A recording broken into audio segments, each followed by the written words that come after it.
Ito pa pala ang mga sangkap sa pagluluto ng sinigang na baboy. Baboy, kamatis, sibuyas, patis, asin, kangkong, sinigang na gabi, talong, gabi, okra, siling green, sitaw, labanos. Una, painitin natin ang kawali. Pag mainit na ang kawali, lagyan natin ng kaunting mantika para igisa natin ang kamatis at sibuyas.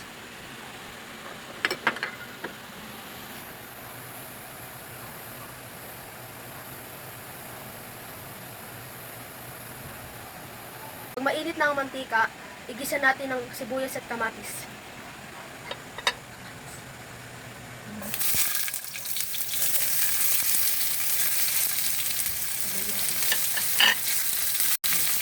Haluin natin ito. Tapos ilagay natin ang baboy.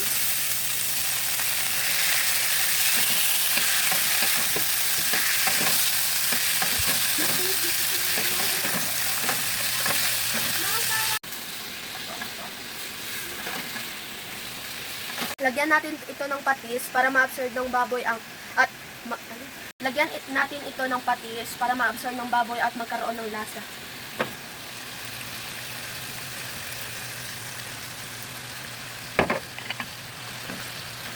Haluin natin ito. At takpan natin ito. At lagyan natin ito ng tubig.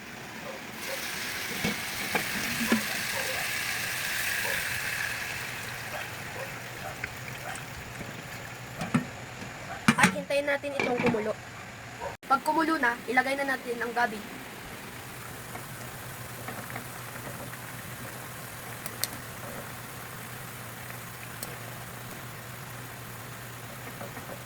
At hintayin natin itong lumambot.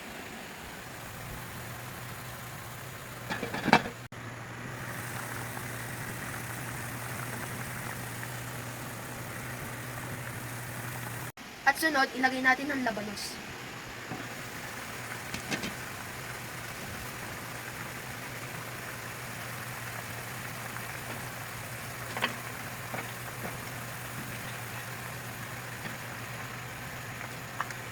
At hintayin natin itong kumulo.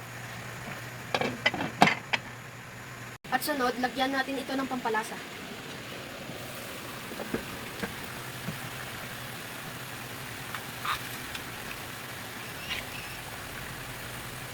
At haluin natin ito.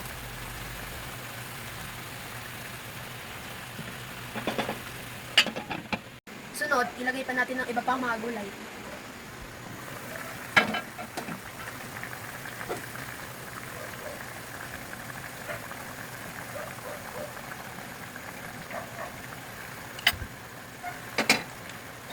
Haluin natin ito.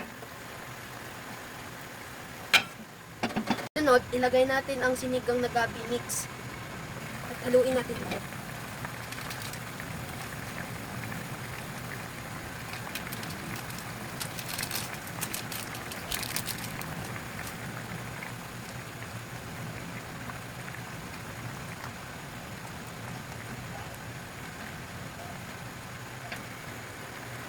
Sunod, takpan natin ito para maluto pa ang ibang mga gulay. Panghuli, ilagay na natin ang kangkong at siling green.